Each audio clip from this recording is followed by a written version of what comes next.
Bombshell testimony from Michael Cohen's former lawyer saying that he lied in the Trump hush money trial.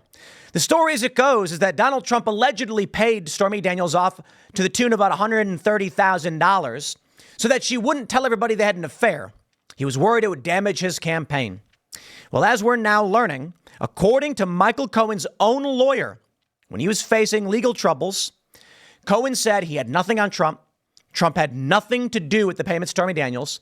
Michael Cohen was desperate to get back into the inner circle of Trump, so he took out a home equity loan, paid off Stormy Daniels, hoping to endear himself to Trump because he was worried Melania would be embarrassed. That's it.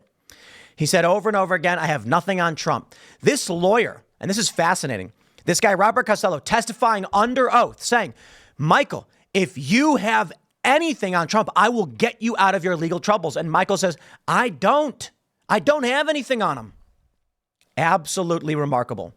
Now, we know the Stormy Daniels testimony was a lie because Bill Maher pulled up the interview with her where she said, no, there's no Me Too. I did it of my own volition.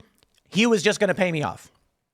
In court, she's saying, oh, but he was bigger than me and I was shaking and I blacked out. Lies. And that's according to what Bill Maher said.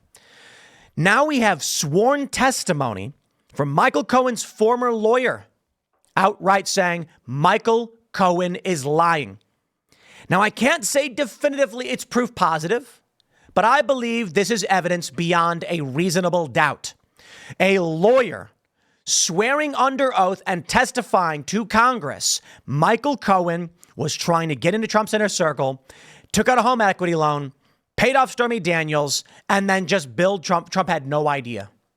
Talk about smarmy. The reason why I think it makes the most sense, and I believe it's evidence beyond a reasonable doubt, is that when you line up all the pieces in the Cohen history, a guy who worked for Trump, who said he was doing all of these things for Trump, a guy who has been described by other people in Trump's inner circle as someone who he thought he was Mr. Fix-It, but only after he broke it. The picture being painted all lines up.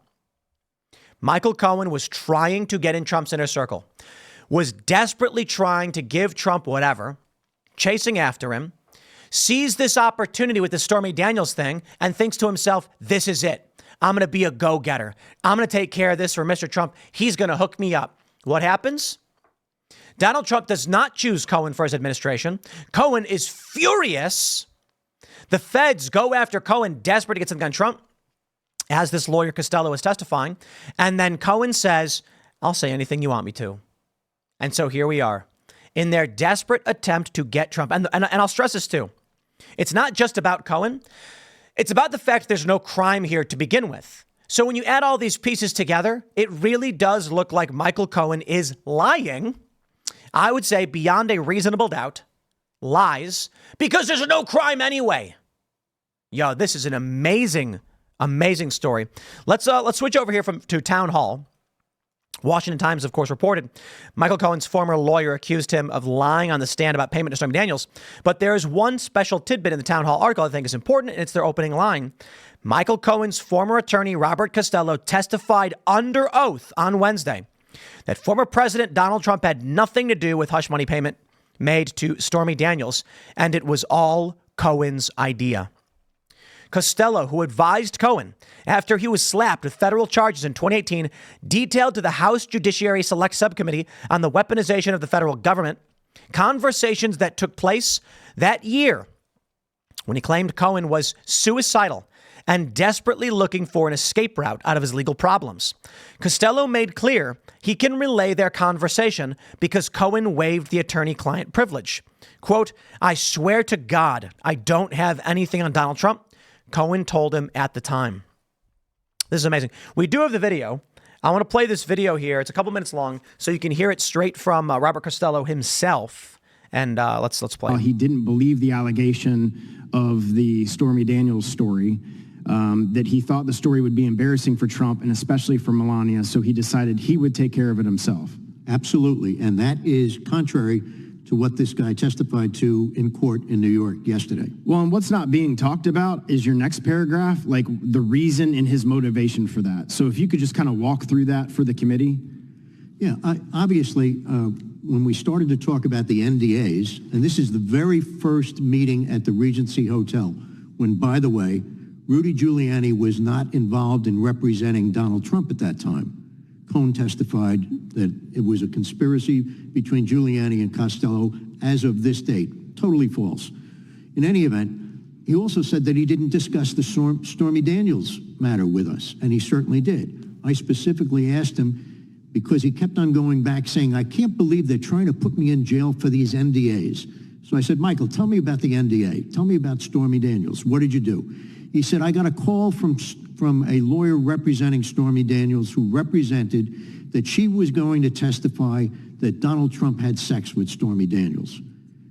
Michael Cohen said, I didn't believe the allegation, but I knew that such an allegation would be terribly embarrassing. He said it would be embarrassing. He focused on Melania Trump.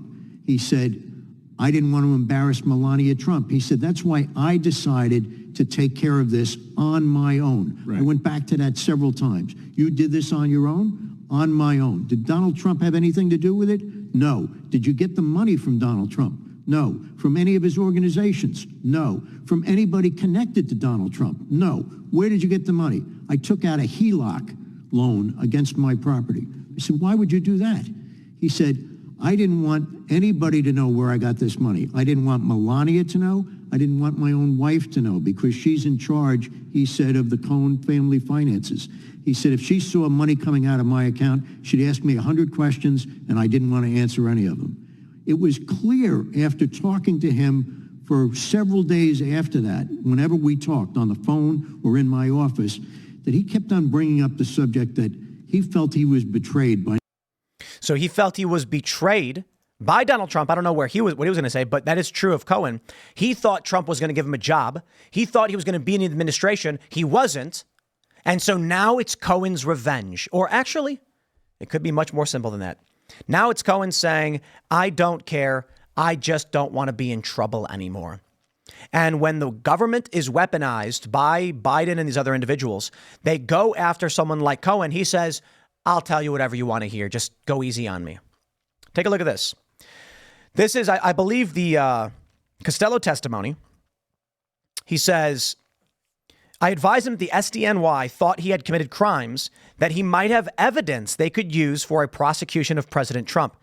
I explained to Cohen how he was not the target of the investigation, but was a bump in the road, and that the U.S. Attorney's Office would run over him if it led to Donald Trump.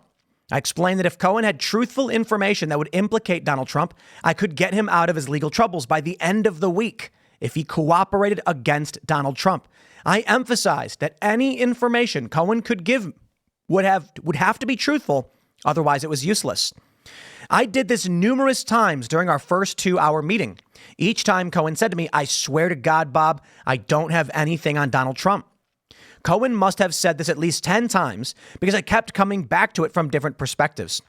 Cohen said that a lawyer for Stormy Daniels approached him and said Daniels was going to allege that she had sex with Donald Trump unless Trump was willing to buy her silence with a non-disclosure agreement. Cohen decided that while he didn't believe the allegation, he thought the story would be embarrassing for Trump and especially for Melania. So he decided he would take care of this himself. Throughout this 2-hour interview, Michael Cohen made clear that this payment to Daniels was his own idea, designed to try and get him back into the inner circle of Trump people in Washington. Cohen also said at least 20 times, guys, I want you to know I will do whatever the F I have to do. I will never spend one day in jail. They go on. Costello emphasized that when Cohen had the opportunity to resolve his own legal issues by implicating Trump, he didn't do so because he repeatedly told him he did not have anything truthful on him. But now that Cohen has gone to jail and lost his law license, he's on a revenge tour, Costello claimed. The U.S. Attorney for the Southern District of New York saw this and acted properly. The Manhattan District Attorney took a different route to become famous and to get Trump. Michael Cohen is simply not a credible man. I believe it. I believe that Cohen is just trying to, I believe all of it. Cohen was trying to endear himself. Now that it's not worked, he's saying, okay, whatever you want. Joe Biden selling T-shirts free on Wednesday. There's no real criminal case here. You want to know what I believe? We got a funny super chat last night on Timcast IRL where someone said, ever since meeting Trump, Tim, you sound like you're in love with the guy. Oh, come on. I met Trump. He's a funny guy. He complimented my face. It was fun. Trump he's got his own problems. He's a flawed individual, but he is the best president of my lifetime. And that's just a fact statement. I mean, in terms of the economy, the wars, you can criticize him for the bad things he's done. And that's fine. But I believe it is a fact to say that across the board, in terms of the things he was working on doing, the things that he had accomplished, it was better than Obama, Bush, Clinton, Bush again. That's my lifetime, right? So not that Trump's a perfect guy or anything like that. But I certainly believe this because, man, I got to tell you what. I have seen how people act around Donald Trump. Seeing him on stage at these rallies, seeing him at Mar-a-Lago, people rush to him, stand around him, desperate for his approval. They really do. I don't know if it's that people think that Trump has the golden key and he can unlock your life and boost you into the air. I mean, he could. A lot of people do that, people with influence and power. I imagine if Donald Trump came out, went on Truth Social and said, Michael Cohen is the best guy. He's fantastic. Good lawyer. This guy would be getting a phone call. His phone would be ringing off the hook. He'd be making money like crazy. Of course, that's not going to happen. But that's what Cohen hoped was going to happen. Now it would appear it's a revenge tour. And not so much a revenge tour, but perhaps desperation that he's got nothing. That he's going to go to jail. That he's been to jail. That he's been destroyed. And this is his only path forward. Rep. Jim Jordan says Michael Cohen's former lawyer, Robert Costello, just revealed that Cohen has nothing on Trump. You know what I think, too? You take a look at this. This Costello guy is saying, throw Trump under the bus. And Cohen's like, I can't. I don't have anything. Apparently, Costello was saying something like, if you have anything, it's got to be truthful. He says, I emphasize that any information Cohen could give would have to be truthful. Otherwise, it was useless. And Cohen's like, I got nothing. And yet here we are today. Hypothetical. Maybe back then, this is back in, I believe, 2018.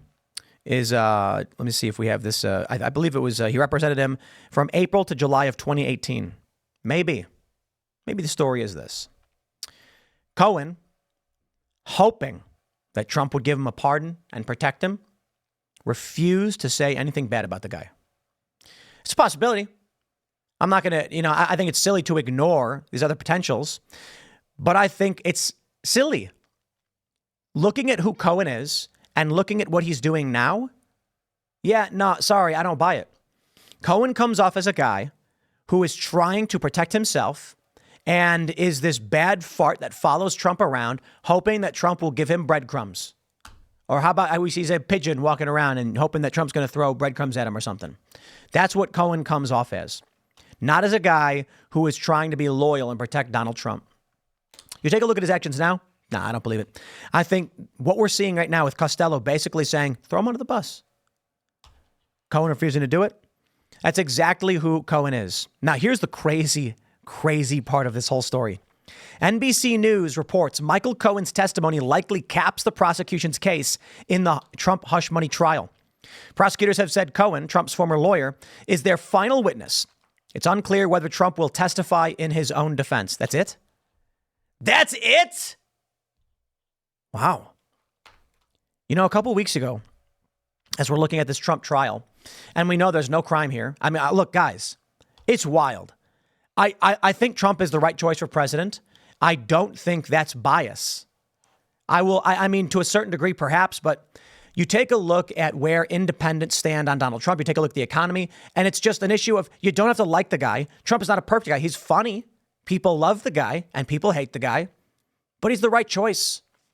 It's not about, I think if you look at the facts between Biden, RFK Jr., and Trump, a reasonable person says, fact-wise, track record, all of these things, Trump is the right guy for the job. That's it. It's not about whether you like him or don't like him or don't like Biden. Under Biden right now, we've got inflation. Bidenomics is not working for a lot of people. Under Donald Trump, short of the COVID response, which was mostly state-led, and Trump does deserve a lot of criticism that happened during that, he had a great presidency, and he was tied down. I thought a couple weeks ago that they were going to wait for the last minute. There was a possibility, at least, that they would release some evidence somehow tying Trump to this case. That's it. That's it. There's nothing. I'm not surprised. I'm not surprised. There's absolutely nothing. It's kind of crazy to think that we made it this far and they presented nothing. Michael Cohen took out a home equity loan to pay off Stormy Daniels. Now, why would he do that? It makes no sense. He said that, what did he testify? Something like Trump didn't like paper trails and this way nobody would know where the money came from. That makes no sense at all. Cohen could have taken the money out of his bank account, paid off Stormy Daniels, and then got reimbursed by Trump. Does Cohen not have a bank account for his law firm? None of this makes sense. When Timcast is a business, and we have other corporations like Casper, for instance, they have their own bank accounts. So if Cast Brew Coffee, our coffee company, had to buy, let's say someone came to us and said, look, you're going to have to pay a settlement or something. We'd be like, okay. And we would take the money out of the account. Why would I do something weird like don't want anyone to find out, but I take out a home equity loan personally against myself? That's weird. So I don't want my wife to ask questions. About what? Hey, I'm taking out money for a legal thing. We're going to get reimbursed. Don't worry about it. That's it. His wife comes in, honey, what are these withdrawals from the bank? This is a lot of money. Yeah, we've got a legal settlement, but it'll be reimbursed. Okay, that's it. I'm confused. Genuinely confused. Like none of this makes sense unless Costello was telling the truth. Michael Cohen didn't want anyone to know what he was doing. He was hoping that by saying, hey, I took care of this, you guys. Look, let me clarify. He wanted to do it on his own. He didn't want his wife to know that he was taking a risk on a large sum of money, hoping to endear himself to Trump. Because I'll tell you the truth. He goes to his wife and says, I need money because I want to pay off this woman accusing Trump of doing something inappropriate. And then she's going to say, no, talk to Trump about it. That's ridiculous. And Cohen's going to be like, yeah, but like, if I do this, Trump's going to like me. He's going to be like, you're a Mr. Fig, you took care of it for me. And she'd say no. Imagine Trump went to Cohen and said, look, just take care of it. We'll pay you back, whatever. Okay. He'd be like, hey, I'm going to be paying a settlement. I mean, look at this. He's testifying everything. He's telling literally everyone everything. There's no secrecy requirement. The only reason he would need to keep things a secret is because he doesn't want his wife to know he was risking money to try and please Donald Trump. That's the only thing that makes sense, in my opinion. He goes, honey, I'm desperate for Trump to like me. And she's going to be like, what? You're not spending our money to make Trump like you. Let him deal with it. If Trump was like, I need this taken care of, he could have gone to his wife, and there's less of a paper trail in just taking money out of your bank account. Getting a home equity loan is nuts. He could have been like, Trump's, I got to take care of something for Trump. I mean, this is really, really wild. He could have just said this. Trump's asking me to take care of something. We got some legal expenses, but we'll get reimbursed. Don't worry about it. And then if it's true that he got reimbursed, this is the other thing. If it was true that he got reimbursed, then the money would have gone right back in. Unless Trump did not reimburse him. What Michael Cohen did was just sent in an invoice, hoping they wouldn't say anything. Let me tell you about the reality of the corporate world, my friends. I worked at a large company, and I'm going to keep things very vague because, you get into litigation territory here. We worked with a guy. He was a contractor. He sent in an invoice.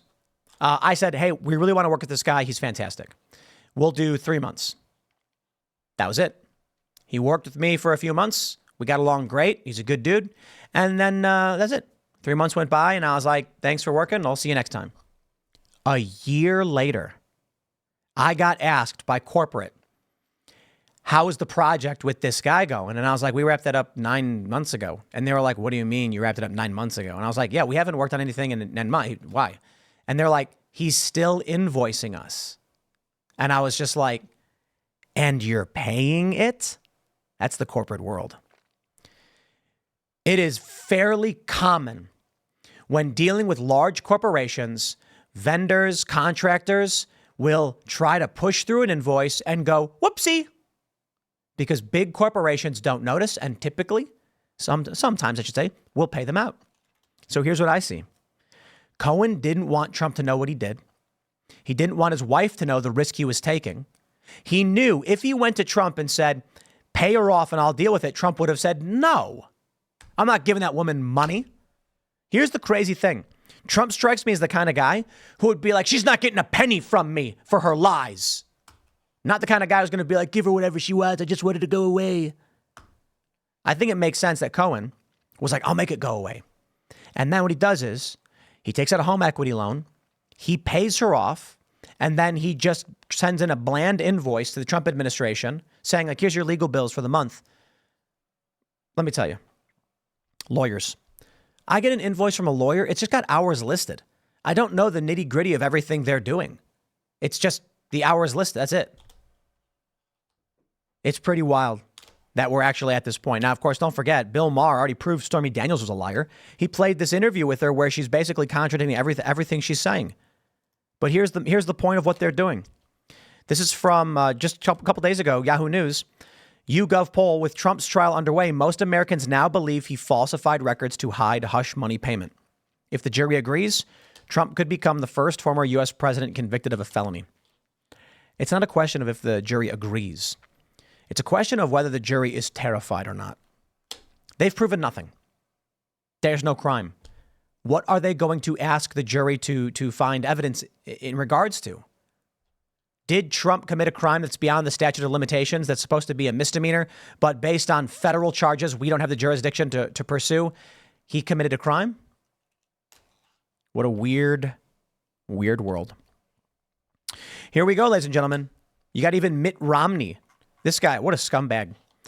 Embarrassing. Hits fellow Republicans for traveling to Trump's hush money trial. I am thankful to the subcommittee, the select committee on weaponization of government, for getting this testimony. I'm wondering if the defense will have Costello testify in court. He's already testified under oath, as Town Hall has reported. So he'll testify again. That never happened. Cohen's lying. He's trying to save his own skin. He's always been trying to save his own skin. This dude has been going after Trump nonstop. But it's all fake, and you knew that, didn't you? Well, here you go. More evidence. Next segment's coming up at 1 p.m. on this channel. Thanks for hanging out, and I'll see you all then.